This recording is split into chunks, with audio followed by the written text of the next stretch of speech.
Tapi kalau orang baik meninggal, orang wafat, orang yang khair meninggal wafat, semua merasa kehilangan, semua menangis, semua ikut sedih. Hadirin hadirat yang dimuliakan Allah Subhanahu wa taala. Beberapa hari yang lalu Anda dapat pelajaran. Jadi terkadang pelajaran itu nggak ada cuma di dalam kitab. Kita baca kitab yang pelajarannya seperti itu. Dalam kehidupan banyak yang ada di kitab. Saya hadir satu acara besar Maulid Nabi. Waktu itu acara Maulid Habib Hanif. Saya datang ke tempatnya Habib Hanif. Begitu saya hadir, saya mau buang air kecil. Mau buang air kecil saya ikut ngantri. Ada toilet. Di depan saya ada orang yang tua. Begitu dia giliran mau masuk kamar mandi, dimintain uang Rp2.000. Tiba-tiba orang tua nangis. Saya pikir orang tua nggak punya duit.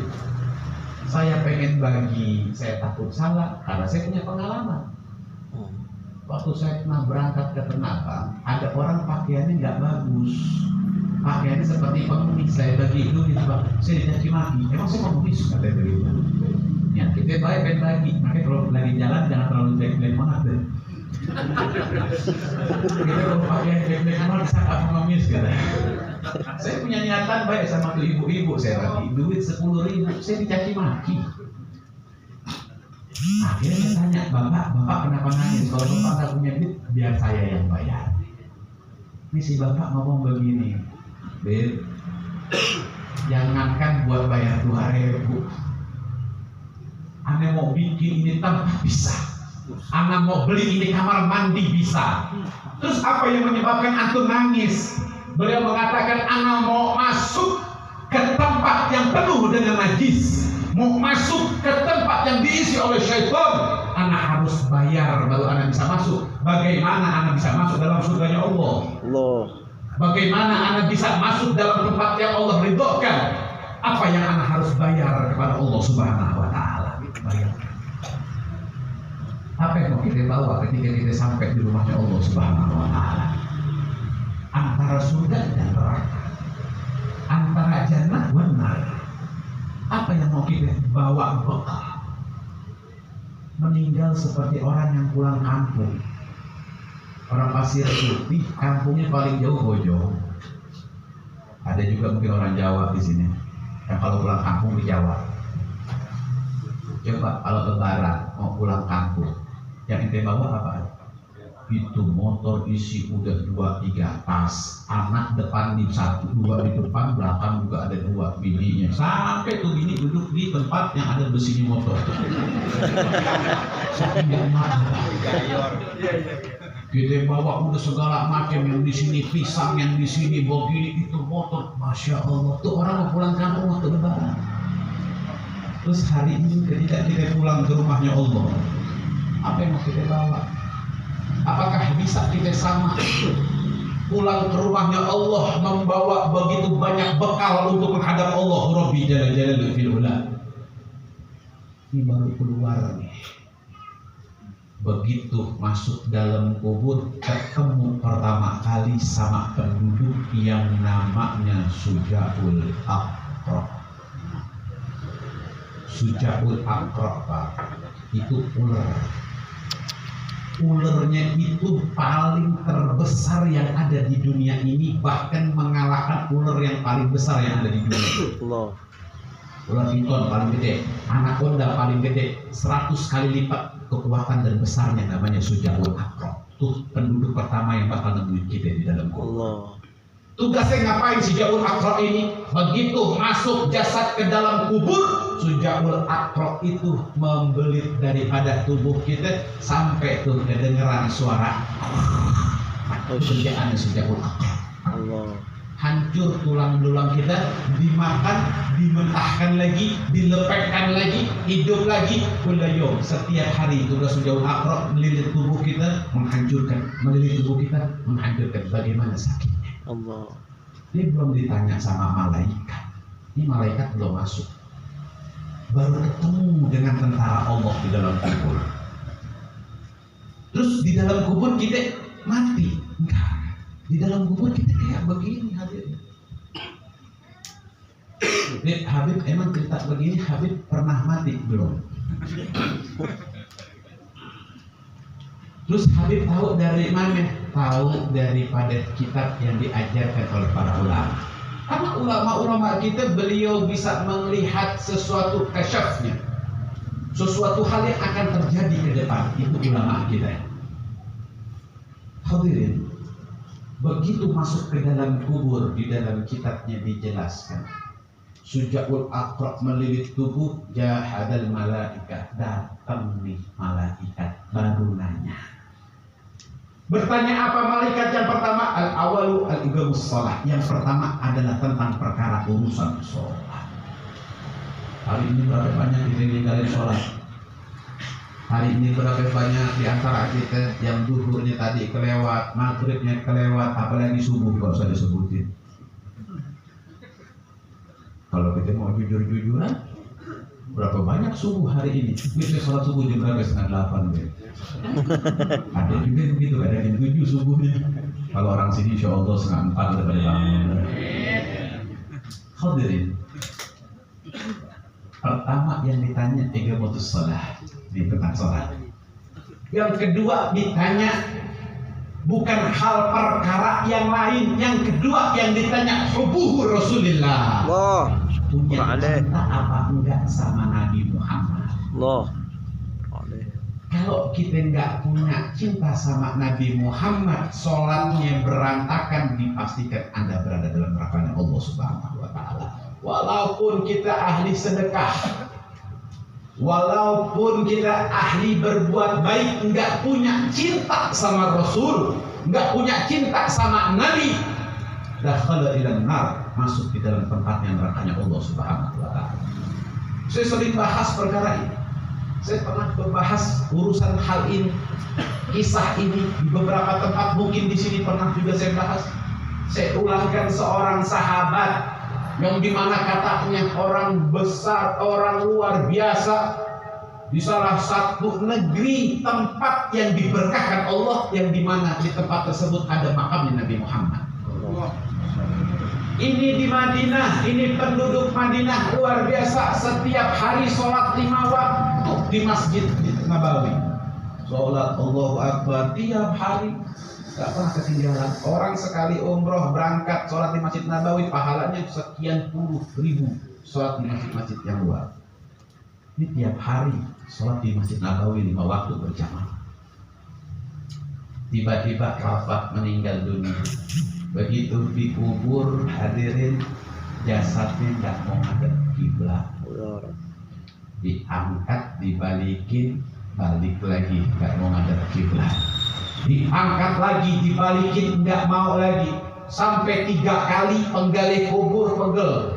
Penggali kubur nanya sama ulama yang ada di Madinah, wahai ulama, bagaimana ini orang yang aku kuburkan sudah 3 kali, salah marrah, 3 kali aku balikkan hadapan ke kiblat, dia nggak mau. Kata ulama apa? Ghafil fi hadat turab, tutup tanahnya. Tapi dia nggak ngadep kiblat, nggak apa-apa. Berarti Allah pengennya begitu. Dikubur. Begitu dikubur, pulang ke rumah, nanya sama istrinya, suamimu ini kerjaannya ngapain? Suamimu ini kebiasaannya ngapain? Istrinya bilang, suamiku orang yang baik, bertanggung jawab kepada anaknya, bertanggung jawab kepada istrinya, saudaranya, ibunya, orang-orang yang dia dekat, bahkan setiap hari tidak pernah tinggal sholat 5 waktu di Masjid Nabawi. Sahabatnya nanya lagi, coba pikirin, ada dosa apa kira-kira dalam yang dilakukan oleh suamimu? Istrinya mikir, nggak lama istrinya bilang, aku tahu sebabnya. Sahabat nanya, sebabnya apa? Suamiku kalau mau masuk Masjid Nabawi, datang dan pulang dari Masjid Nabawi, lebih milih jalan yang jauh, muter, daripada lewat jalan yang dekat. Ditanya, kenapa suamimu lebih milih jalan yang jauh? Apakah dia akan mendapatkan pahala lebih banyak? Kata istrinya, bukan seperti itu sebabnya dia milih jalan yang jauh. Berangkatnya milih jalan yang jauh, pulangnya milih jalan yang jauh. Sebabnya apa? Sebabnya karena dia nggak mau lewatin makamnya Nabi Muhammad. Ya Rab. Punya benci sama Nabi Muhammad. Nggak suka sama Nabi Muhammad. Tiap hari sholat 5 waktu. Diadab sama Allah Subhanahu wa Ta'ala. Ini belum ditutup kuburnya, tapi Allah tidak menerimanya. Hari ini banyak orang yang dekat dengan la ilaha illallah, tapi sama Muhammad Rasulullah-nya nggak mau. La ilaha illallah sama Muhammad Rasulullah ini nggak bisa dipisahkan, hadirin. Apalagi besok nih, masuk maulidnya, ahlu bid'ah kita dipanggil deh habis itu. Besok katanya ahlu bid'ah nih katanya. Ya, besok ahlu bid'ah. Setiap bulan maulid panggilnya pokoknya ahlu bid'ah. Mereka yang nggak punya cinta sama Rasulullah. Sedangkan pertanyaan kedua yang datang dari kubur Nabi Muhammad, cinta engkau kepada Nabi Muhammad. Hadirin wal hadirat yang dimuliakan Allah. Kalau Kalau kita pengen selamat dunia akhirat, deketin Nabi Muhammad. Cintai Nabi Muhammad. Nggak ada hal yang paling indah melainkan mencintai Nabi Muhammad. Gimana caranya biar kita cinta sama Nabi? Mencintai dzurriyyahnya? Bukan. Mencintai sunnahnya? Bukan. Bagaimana caranya kita bisa mencintai Rasul sallallahu alaihi wasallam? Caranya mudah. Ingat kematian setiap hari. Kalau bukan Rasulullah yang nyelamatin, siapa lagi? Sealim-alimnya manusia, sehebat-hebatnya orang, sekuat-kuatnya ilmu daripada orang tersebut, nggak punya cinta sama Rasulullah, mayanfa, percuma. Hadirin wal hadirat yang dimuliakan Allah, Rasulullah udah banyak berjuang buat kita. Ada PWI nggak di sini? Nggak ada PWI. Tadi kita bilang sama Ilham, di Pasir Putih, besok acara tempat usaha syukur. Oh begitu, ada PWI nggak Ham? Takut tanya. Barangkali dijegat sono kan tanah merah kita dijegat entar. Usaha syukur di demo, ada Habib Basir nggak boleh datang gitu. Ini kadang lucu nih kisah-kisah Allah PWI ini akhir zaman hadirin. Jangan tertipu dengan adu domba. Saya duduk, dia bilang Habib nih Habib. Ya kenapa emang ya? Karena lupa Habib. Ada nasabnya Habib? Ya ada nasabannya. Oh saya nggak percaya Beb. Ya udah kalau kita nggak percaya nggak usah diikutin. Repot banget. Saya bilang sama orang tersebut, dia belum lama kejadiannya. Kiai, ini kalau saya sebutin kenal semua. Orang Depok lagi. Orang Depok ini gini besar nih, orang Depok. Begitu saya duduk ceramah, beliau ceramah. Giliran dia ceramah, itu gak dikasih waktu. Giliran saya ceramah, panitianya bilang, Insya Allah penceramah selanjutnya Habib Qasim kita kasih waktu 10 menit. Kurang ajar. Kita dikasih waktu 10 menit. Saya naik ceramah, masih ada kiai lagi satu lagi ceramah. Saya bilang di situ, saya ceramah 7 menit, 3 menit saya subsidi buat kiai selanjutnya. Saya subsidi 3 menit tuh, kesian kiainya barangkali waktunya tak habis. Saya duduk, begitu saya duduk dia membahas tentang nasab, saya katakan kiai, saya bukan ahli nasab, saya tidak ngerti tentang urusan nasab, tapi saya meyakinkan daripada nasab saya. Sekarang begini kiai, kalau memang nanti di yaumul akhir saya bukan daripada dzurriyyah, anak minta tolong sama antum orang yang pertama menyeret anak masuk ke dalam nerakanya Allah Subhanahu wa taala. Tolong sanksi anak, adukan anak, hakimi anak. Kalau memang nasab habaib itu terputus, tapi antum harus ingat, kalau betul nasab habaib, nasabnya para habaib tersambung kepada baginda Nabi, itu nyata saya orang pertama yang akan menuntut anda untuk masuk ke dalam nerakanya Allah Subhanahu wa taala. Balik. Kita debat, akhirnya bukan debat. Santri bilang Habib pukul apa jangan? Jangan. Bahkan tante nanya pukul aja, jangan ngomong-ngomong. Bukan dipisahin kan? Jangan namanya Habib guru masa kita suruh berantem murid. Jadi besok begitu. Kalau ada Habib lagi gitu jangan pakai nanya sama Habib pukul aja dulu. Begitu pukul-pukulan kan kita belain, jangan Allah minta maaf. Ente jangan begitu. Ini pukulnya 2 kali 3. Ya Allah di kandangnya, masya Allah di dunia hadir. Kita kembali lagi hadir. Dunia hari ini sedang diadu domba. Dunia menit ini dalam keadaan difitnah. Persiapkan waktu kita untuk jumpa sama Allah Subhanahu wa taala. Nggak ada hal yang indah, cintai Rasulullah. Kalau antum pengen sesuatu, deketin Nabi Muhammad. Terkadang manusia pengen besar, dia pengen diagungkan, pengen dimuliakan sama manusia, pengen dimuliakan sama warganya, pengen dimuliakan sama orang yang melihatnya. Dia salah jalan. Kenapa salah jalan? Kalau pengen dimuliakan, ente muliakan orang yang dimuliakan sama Allah, ente akan dimuliakan sama Allah kepada orang-orang lain yang akan memuliakan kita. Begitu juga Al-Quran. Hadirin, kalau antum pengen mulia, nama kita pengen dikenal, pegang Al-Quran jangan lepas. Walau video mulai ya, 1 hari 1 ayat baca. Malaikat di dunia yang tiap hari naik turun, nggak pakai beli tiket, yang setiap hari dari aras turun ke dunia, dari dunia naik ke aras. Yang paling terkenal tuh malaikat siapa?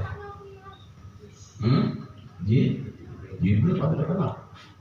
Nabi dari sekian ratus nabi yang wajib dihafalkan 25 nabi, yang paling terkenal nabi siapa? Nabi Muhammad. Kenapa Jibril ini dimuliakan dan dikenal sama orang banyak? Namanya sering disebut karena Jibril bertugas membawa wahyu, dan di mana wahyu itu termaktub di dalam Al-Quran. Kenapa Nabi Muhammad mulia? Kenapa Nabi Muhammad namanya sering disebut? Kenapa Nabi Muhammad dikenal orang, dicintai orang? Karena Nabi Muhammadlah yang mendapatkan Al-Quran. Jadi kalau kita mau mulia di dunia dan di akhirat, jangan pernah lepas Quran. Jangan pernah tinggalin Quran walaupun gak bisa baca, lihat. Saya punya guru Habib Umar. Allah panjangkan umurnya. Habib Umar bin Hafid setiap subuh itu ada meja segini tingginya. Itu beliau hafid Quran. Setiap sholat subuh, sambil sholat dia ngambil Al-Quran, beliau baca, taruh lagi, sholat lagi. Saya tanya sama beliau, Habib, nahnukum tahfidul Quran, antum ini kan hafal Quran Habib. Dimana beliau sholatul fajar, kenapa setiap sholat fajar, sholat subuh nahnukum iftah hadil Quran, antum membuka Al-Quran? Habib Umar bilang, kalau anak pakai apalan anak doang, yang dapat pahala mulut anak doang. Tapi kalau anak sambil lihat Al-Quran, ini tangan dapat pahala, ini mata anak juga dapat pahala. Tuh, anak punya itu. Jadi dalam hal ini kembali kepada perkara yang tadi, kematian tidak lepas dari dua perkara, Al-Quran dan Sayyidina Muhammad. Ini saling berkaitan. Kalau kita sudah punya cinta sama Nabi, pasti kita punya cinta sama sesuatu yang dipegang sama Nabi. Apa? Al-Quran. Kita kalau cerita urusan kematian, hadirin ya Allah, ya Rasul, siapa yang tahu hari ini seandainya kita pulang sampai di tempat, siapa yang tahu besok kita masih ada di dunia? Pernah gak punya teman lagi ngobrol, dapat kabar sampai rumah meninggal, atau kemarin baru ketemu dapat kabar wafat? Barangkali hari ini kita dapat. Almarhum sebelum wafatnya 40 hari yang lalu mendapat gelar sebagai mayit. Ada mayit, ada mayat. Mayit orang yang mau meninggal 40 hari, itu namanya mayit, calon pengantin. Kalau mayat itu orang yang udah wafat, kaku, gak bisa bergerak, itu namanya mayat. Coba 40 hari yang akan datang atau 40 hari ini sudah berlalu. Contoh, yang umurnya sudah tua ataupun yang umurnya masih muda, 40 hari yang lalu Allah Subhanahu wa ta'ala hari ini menetapkan kita sebagai calon pengantinnya Allah. Berkurang nih mungkin seminggu yang lalu, berarti kalau 40 dikurangi 6 hari sisa berapa? 9. Atau udah mungkin 10 hari yang lalu kita jadi pengantinnya Allah, sisa berapa? Sisa 30. Atau 20 hari yang lalu sisa 20 hari. Makanya Allah merahasiakan 3 perkara. Perkara pertama tentang kematian, jodoh, dan harta. Kalau yang pertama ini tidak dirahasiakan sama Allah tentang kematian, kita dapat gelar mayit. Coba andaikan depan belakang kita atau samping kanan kiri kita hari ini ada dapat gelar mayit, ada gak yang mau duduk sama dia? Gak mau. Antum ditelepon, bang, ke rumah kita ngopi yuk. Yang telepon antum sudah mendapatkan gelar sebagai mayitnya Allah Subhanahu wa ta'ala. Yang telepon kita sudah mendapatkan gelar sebagai calon pengantinnya Allah 40 hari yang akan datang. Ini hari kelima nih di telepon, sisa 35 hari. Kita tahu dia calon pengantinnya Allah, mau mati besok 35 hari lagi. Kira-kira itu diajakin ngopi sama dia, mau gak itu? Kenapa gak mau? Ya bisa mau mati 35 hari. Itu hadirnya Allah tuh, makanya dirahasiain. Coba kalau Allah ngasih tahu yang kita duduk hari ini, besok pagi dia meninggal dunia, baru ente ngomong, ya Allah semalam gua udah duduk sama orang mau meninggal besok. Yang kedua, Allah rahasiakan tentang apa? Jodoh. Kenapa Allah rahasiakan tentang jodoh? Inilah hadirnya Allah. Kalau Allah nggak rahasiakan tentang jodoh, kesian orang jelek nggak laku. Betul kan, orang jelek nggak laku kalau nggak dirahasiakan sama Allah. Ada juga kadang bininya mancu, kakinya pesek. Ada nggak? Coba kalau nggak dirahasiakan sama Allah, kesian si pesek. Nggak dikawin si pesek. Makanya dirahasiain sama Allah. Kita kadang melihat di YouTube, Masya Allah suaminya bule. Orang perempuan pas dikasih unjuk melihat bininya, orang perempuan bilang apa? Ini laki matanya picak kali ya. Terus saking diaturnya itu sama Allah. Begitu juga kebalikannya, istrinya cantik, kita ngelihat suaminya sampai kita lihat, Masya Allah, apa yang dilihat sama dia? Palingnya kaya, gitu kan namanya. Itu jawabannya cuma begitu. Ini makanya dua hal ini dirahasiakan sama Allah. Yang ketiga tentang rezeki dirahasiakan sama Allah. Kenapa? Andai kan Allah nggak rahasiain punya rezeki, kita jadi orang sombong. Ini sekarang aja kita punya rezeki dirahasiakan sama Allah, sombongnya bukan main. Belum tentu besok dapat duit. Tahu besok kita bakal dapat duit sekian miliar, gimana kira-kira ente dengan Allah? Sombong kita sama Allah. Hadirin hadirat dimuliakan Allah Subhanahu wa taala. Perkara hal merahasiakan dan rahasia semua disebabkan karena Allah Subhanahu wa taala memiliki kecintaan kepada umat dan makhluk yang diciptakan. Maka dari itu ambil waktu kita nangis sama Allah, ucapin setiap hari makasih sama Allah. Terakhir kapan antum ucapin makasih sama Allah? Hari ini contoh, itu di dompet Anda kurang lebih ada 100, ada 1 miliar, ada 1 miliar di dompet Anda, ada kurang lebih kertas tulisan doang 1 M. Ini misalnya beneran. Kemarin Anda nyimpen duit sama Ilham sisa berapa itu kan? Sombong amat.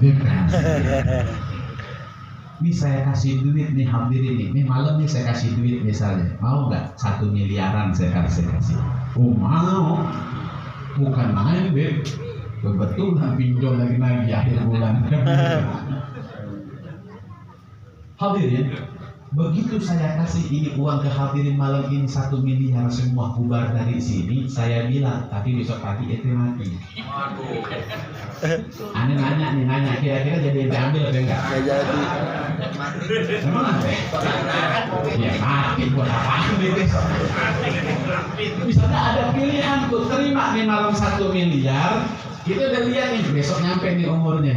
Saya bilang nih buat ente nih malam 1 miliar, cuman besok mati. Coba Anda tanya lagi, diambil nggak? Nggak ada gunanya. Alasannya kenapa?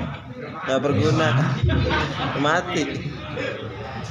Buat apaan tuh duit? Hadirin, kenapa saya bertanya itu? Kemarin malam antum tidur nih semalam. Begitu antum tidur semalam, seandainya uang 1 miliar itu besok antum tidak wafat, tidak mati, apa yang antum sampaikan kepada anak? Terima kasih, saya doakan Habib. Begini dipuji dan gitu, luar biasa manusia begitu kurang lebih. Dapat duit, harta jelek, harta butuh orang baik. Begitu. Jangankan dapat duit gratis, diutangin, ini orang baik penyelamatannya dia. Selamat. Hadirin, seandainya itu nggak meninggal, antum akan mujiana. Besok meninggal, antum nggak mau terima tuh duit 1 miliar, besok mati. Semalam engkau tidur wahai hadirin, ketika bangun waktu subuh, ruhmu masih tertempel di badanmu dan engkau masih dihidupkan hari ini. Apa yang engkau sampaikan kepada Allah malam tadi? Apa yang engkau sampaikan kepada Allah pagi tadi ketika engkau bangun daripada tidurmu? Tidak ada yang kita sampaikan sama Allah. Maka tadi kembali dalam pembukaan saya, bangun tidur silu fi hadal jawal, mengambil daripada handphone kita lupa tuh bangun tidur, ya Allah terima kasih hari ini engkau hidupkan aku kembali. Duit 1 miliar